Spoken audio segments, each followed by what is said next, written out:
Mic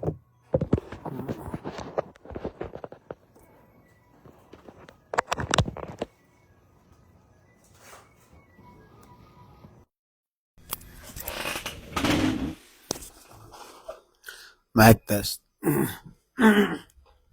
الحمد لله والصلاة والسلام على رسول الله وعلى آله ومن والاه وأشهد أن لا إله إلا الله وحده لا شريك له وأشهد أن محمدا عبده ورسوله أما بعد والسلام عليكم ورحمة الله وبركاته. Mga alipin Allah subhanahu wa ta'ala, ngayon ay ika-21 ng araw sa pag-aayuno sa buwan ng Ramadan. Mga alipin Allah subhanahu wa ta'ala,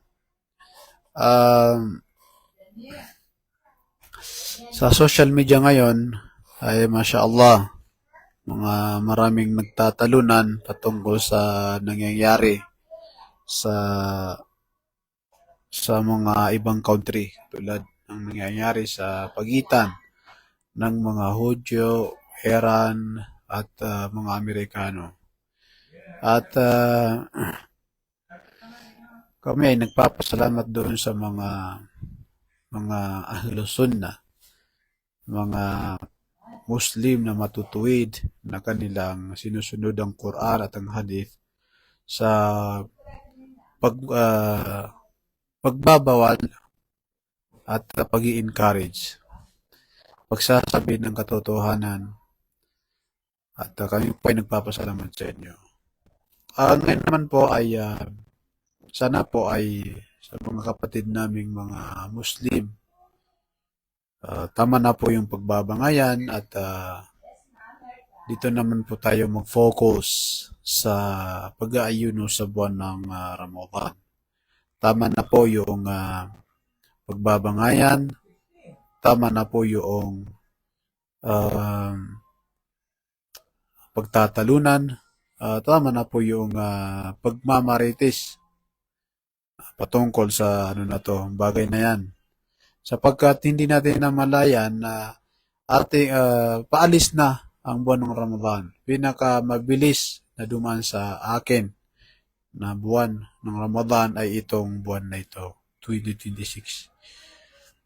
Napakabilis. Hindi mo namalayan na ito ay magtatapos na. Parang kahapon lang tayo ay naghihintay ng result ng Ru'yatul Hilal, ng moon sighting ng mga ulama. Ngayon ay paalis na ang buwan ng Ramadan. Ang topic po na gusto ko pong ibigay sa inyo, ibahagi sa inyo ay patungkol sa Asharul Awakhir. Asharul Awakhir. Ang Asharul Awakhir, mga kapatid, ayan yung last 10 days of Ramadan. So, yung iba, sinasabi nila, paano po yan? Kung nakita yung buwan sa moon sighting, hindi 9 days na lang, yung 9 days na lang yung Asharul Awakhir. Yes po, pwede po yan. Pwede po yan. Sapagkat ang day 1 to day 10, yun ay unang 10 buwan ng Ramadan. Ang ika-20 naman ay yung Ramadan 11 to Ramadan 20 ay ika-20 days ng Ramadan. At ang 21 to 29 o di kaya 21 to 30 ay yun ang ikatlong 10 buwan ng Ramadan, araw ng buwan ng Ramadan. So, ibig sabihin po, yung last 10 days of Ramadan ay pwede rin po yan sa 1 to 9 days or di kaya 10 days. Depende sa moon sighting. Kung makita, 9 days na lang yung last 10 days of Ramadan natin. Pero kung hindi naman makita ay 10 days yung Ramadan natin. So, kailan magsisimulang ang Ashr al-Awakhir kasi, last 10 days of Ramadan, ay doon din po magsisimula ang tahajjud, which is kahapon ay ika-20, ngayon ay ika-21. So kahapon ng kahapon ng 20 days of Ramadan, sa the month of Ramadan ay sa pagsapit ng Salatul Maghrib kagabi ay doon na rin pumasok yung gabi ng Islamic calendar natin. Doon din pumasok. Sapagkat sa Gregorian calendar, pumapasok yan sa alas 12. Dito naman sa ano ay sa sa ano naman, ika-21, yun, pumasok sa pagsapit ng Salatul Maghrib ay pumasok na rin yung ka-21 days of Ramadan. Kaya na kanina, kagabi, nag-taraweh, subalit walang witer. Nag-taraweh pero walang witer. At sa tahajjud naman, which is sa amin dito, sa Al-Ma'arif, ay nag-start kami ng alas 2 ng umaga. So, yun po yung pinakaunang tahajjud na ginawa sa last 10 days of Ramadan. So, kanina po yun, ng alas 2 a.m. po. And then, doon sa tahajjud na yun, mayroon pong Salatul Witr. Mayroon pong Salatul Witr. Inalis na lang yung dun sa yung Salatul Witr ay inalis dun sa Tarawih at nilipat sa tahajjud. Okay. Actually, ang tahajjud po, bali ibang usapan na lang po yan. Bali po, ang topic nga natin yung sa Ashr al-Awakhir, last 10 days of Ramadan. So, ano ang sinabi ng Propeta Muhammad sallallahu alaihi wasallam patungkol sa last 10 days of Ramadan? Ang sinabi ni Aisha radhiyallahu anha, ang asawa ng mahal na Propeta Muhammad sallallahu alaihi wasallam ay ulat niya, sinabi niya na kana nabiyyu sallallahu alaihi wasallam idha dakhala al-ashr al-awakhir shadda mi'azarahu wa ahya laylahu wa iqada ahlahu. Sabi ng Propeta Muhammad sallallahu alaihi wasallam na ang Propeta Muhammad, sabi ng Aisha radhiyallahu anha, asawa ng Propeta Muhammad sallallahu alaihi wasallam, na kaniyang sinabi na ang Propeta Muhammad sallallahu alaihi wasallam, kapag dumadating, sumasapit ang last 10 days of Ramadan, ika-21 days ng Ramadan, mula doon sa araw na yon, mula sa araw na yon, ay sya'da ma'zarahu, kanyang hinihigpitan ang kanyang tapis o tayutay, sabi nila. Sabi ng mga ulama, ano yung hinihigpitan niya? Ibig sabihin daw po doon is, hindi, ang Propeta sallallahu pag sumasapit ang last 10 days of Ramadan, ay hindi siya tumatabi sa kanyang mga asawa. Hindi siya tumatabi sa kanyang mga asawa. So, siya po ay nag-i'atikaf din po. Siya ay nanatili ko minsan po sa masjid. Okay. Ashadda mi'azarahu wa ayqada laylahu, at iginigising niya ang kanyang gabi. Ginigising niya ang kanyang gabi wa ayqada laylahu wa ayqada ahlahu, at kanyang ginigising ang kanyang mga pamilya. So, sa last 10 days of Ramadan, ang mahal ng Propeta Muhammad sallallahu alaihi wasallam ay hindi po siya tumatabi sa kanyang mga asawa, nang sa ganon ay makafocus sa pagsamba, pag-alala kay Allah subhanahu wa ta'ala, paggawa ng mga iba't ibang uri ng pagsamba. At ginigising niya yung gabi niya dahil nga doon sa mga dhikr, at ginigising niya ang kanyang pamilya. So, ibig sabihin ng Propeta sallam ay nagpupuyat talaga siya kapag dumadating, sumasapit ang last 10 days of Ramadan. Ang sabi din ni Aisha radhiyallahu anha, kana Nabi sallallahu alaihi wasallam yajtahidu fil ashr al-awakhir ma yajtahidu fi ghairihi. Sabi ng Aisha radhiyallahu anha, kalugdan nawa siya ng Allah, na kanyang sinabi na ang Propeta Muhammad sallallahu alaihi wasallam ay nag-ijtihad, siya ay nagpupursige kapag sumasapit ang last 10 days of Ramadan, na kung saan hindi niya ito ginagawa itong pagsisikap na ito sa ibang araw ng buwan, ibang araw bago sumapit ang last 10 days of Ramadan. Ibig sabihin, nagpupursige pa rin siya sa day 1 ng Ramadan hanggang day 20. So, balit mas masipag siya, mas masigasig siya, mas kasi sa Ramadan 1 to Ramadan 20 siya ay natutulog.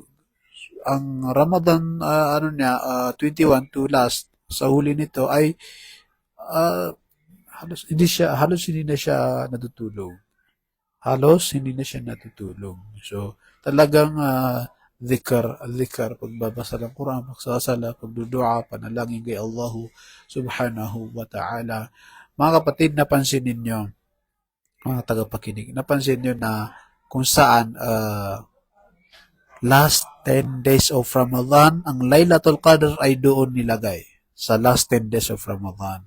Tingnan niyo mga kapatid, kaya nilagay doon ng Allah subhanahu wa ta'ala ang Laylatul Qadr, ang gabing pagtatakda, sapagkat nang sa ganon, ang makakuha nito ng gantimpalan na ito ay ang mga nagpursige sa buwan ng Ramadan. Tingnan niyo mga kapatid, katulad sa amin dito sa Mabini, sa Baguio, Mabini, Masjid Mabini, na kung saan noong nagsasala kami ng Salatul Asr, Salatul Dhuhr, Salatul Asr, ay mashallah, Ramadan 1 to Ramadan 7, 8, halos puno ang masjid, mashallah, walhamdulillah. Tayo ay natuwa doon. Pagkat may mga hindi nagsasala at nagsasala na. Subalit nung sumapit na habang papagitna na ang buwan ng buwan ng Ramadan sa mga araw na iyon ay naging kokonti na lang. Tingnan mo, halos puno na yung masjid ngayon, halos parang muntik pa nga hindi mapuno ang linya sa dalawang linya na pinagsasalahan ng mga Muslim. So, makikita mo, mababasa mo kapatid, na yung natira, matira matibay, di ba? So yung natira, parang paligsahan ito, na kung sino yung natira, ay siya yung bibigyan ng reward, di ba? Kaya yung last 10 days of Ramadan ay doon nilagay ng Allah subhanahu wa ta'ala. Kaya nga sinabi ng Propeta Muhammad sallallahu alaihi wasallam, innamal a'malu bi khawatimiha, katotohanan na ang mga gawain ay nakabatay sa mga panghuli nito. So, halimbawa kapatid, oo, ikaw man ay, noon ikaw ay masama, ikaw ay di nagsasala, ikaw ay hindi tunay na Muslim, ikaw ay hindi nagsumusunod sa reliyong Islam. Pero ang panghuli mo sa mundong ito ay ang pagsunod mo kay Allah, pagtatawba mo, mashallah, doon magbabase. Ganyan kaganda ang Islam, ganyan kalaki ang awat habag ni Allah subhanahu wa ta'ala sa atin, na kung saan kahit na ikaw ay nagmalabis ng kasalanan noong mga unang buhay, mga oras, panahon mo sa mundong ito, subalit ang kinahulian mo ay kabutihan, nagtaubat ka, nagbalik luwi Allah subhanahu wa ta'ala, yun pa rin ang pagbabasihan ni Allah subhanahu wa ta'ala. Subalit hindi natin alam kung kailan tayo mamatay, di ba? Kaya dapat ngayon pa lang ay sinisimulan natin yung pagtataubat.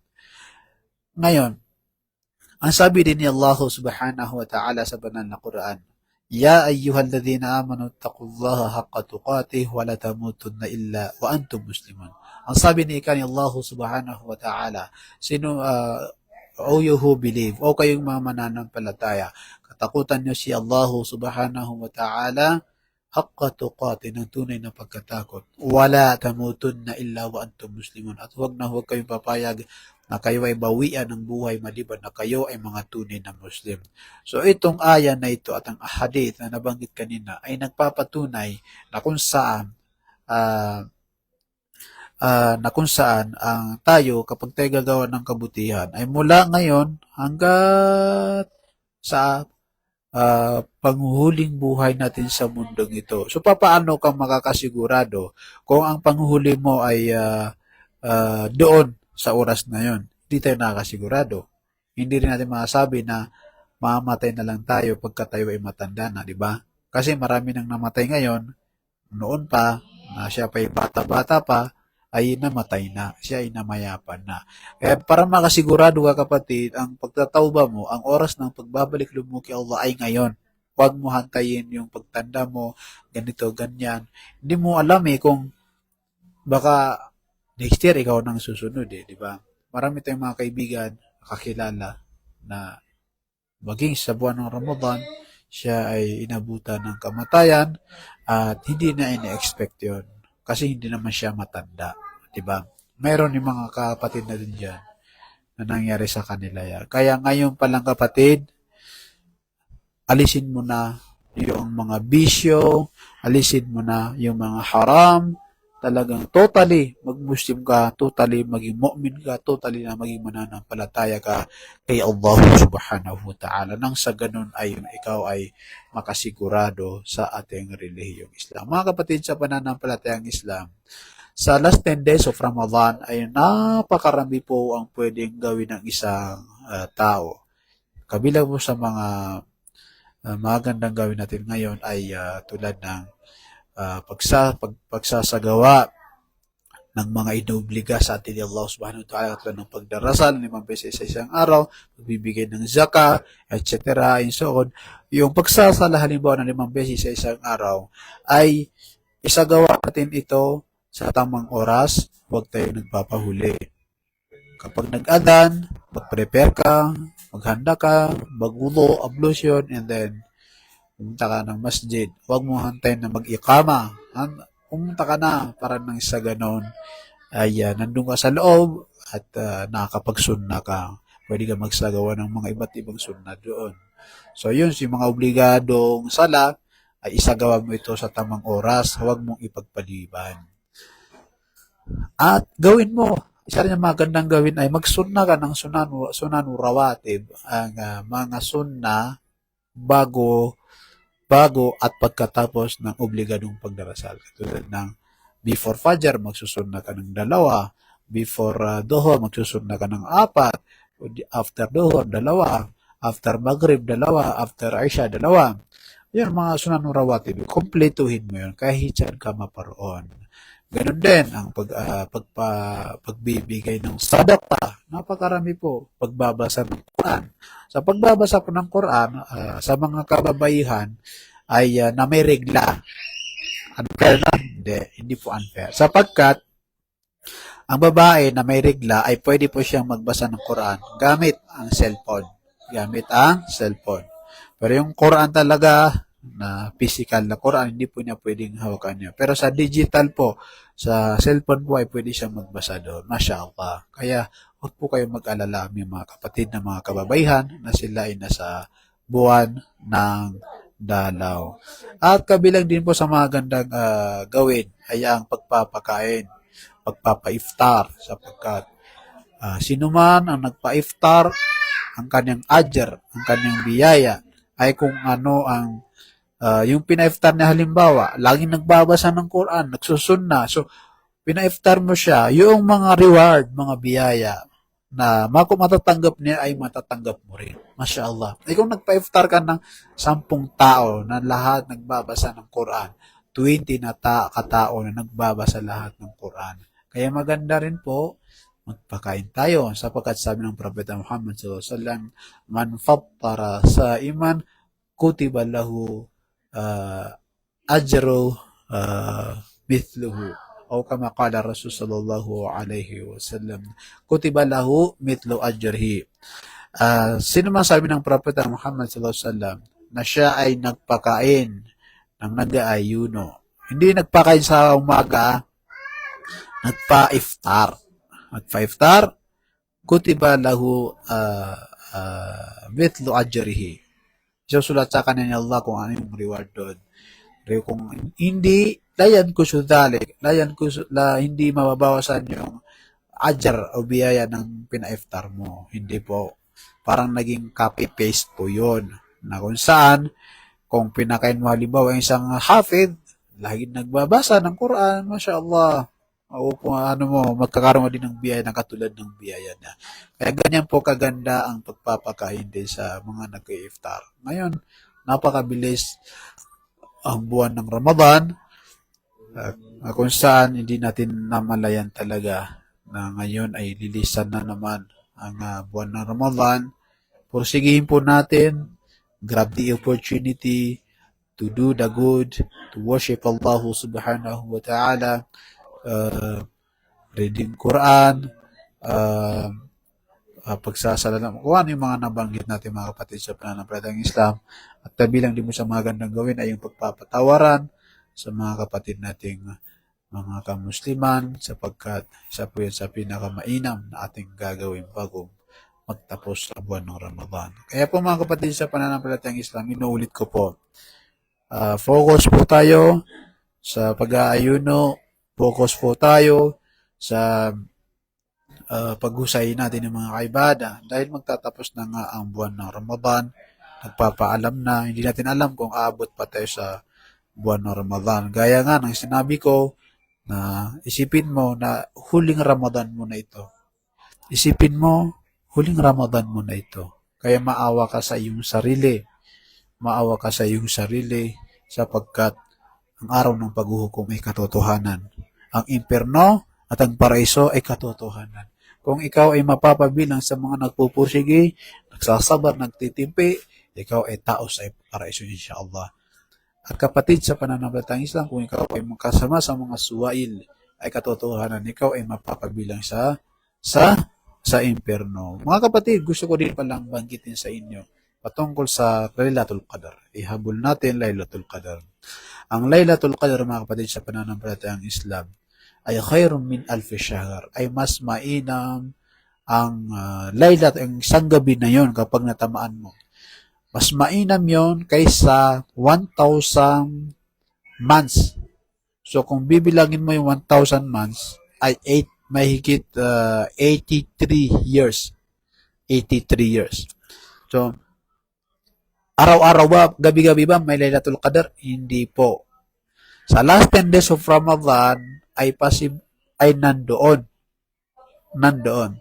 So, isa sa mga hekma, mga wisdom, kung kaya't hindi tinukoy, ay sapagkat nasa ganun ay magpursigi ka.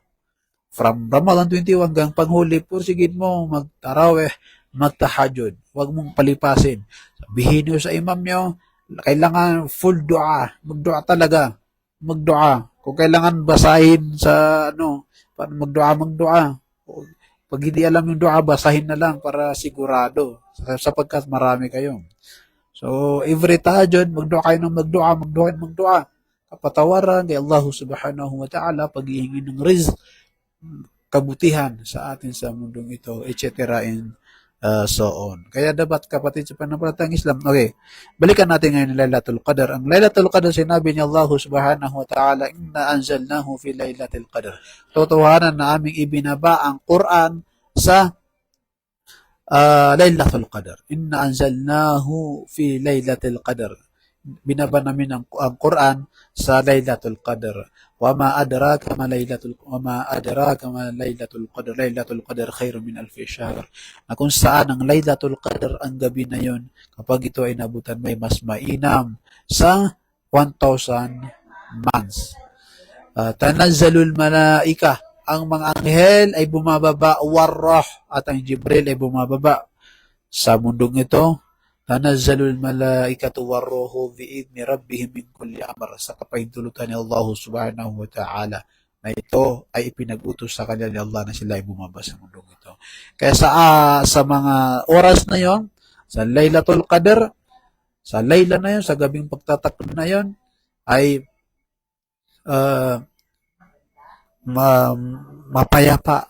Salamun hatta matla'al fajr. Mapayapa yung panahon, yung oras. Kung umuulan, ay yung ulan ay hindi masyadong malakas at hindi naman masyadong mahina. Talagang maaramdaman mo yung kapayapaan. Maano mo yung halos yung mga aso, kung sa mga city ng mga kufar, halos yung mga aso walang tumatahol.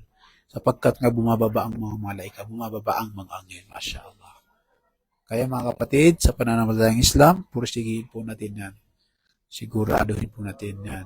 Malaking advantage po sa atin yan dahil 83 years, Masya Allah. So hanggang dito lang po ang aking mababahagi sa inyo. Nawa ay may nagpulot tayong aral. Assalamualaikum warahmatullahi wabarakatuh.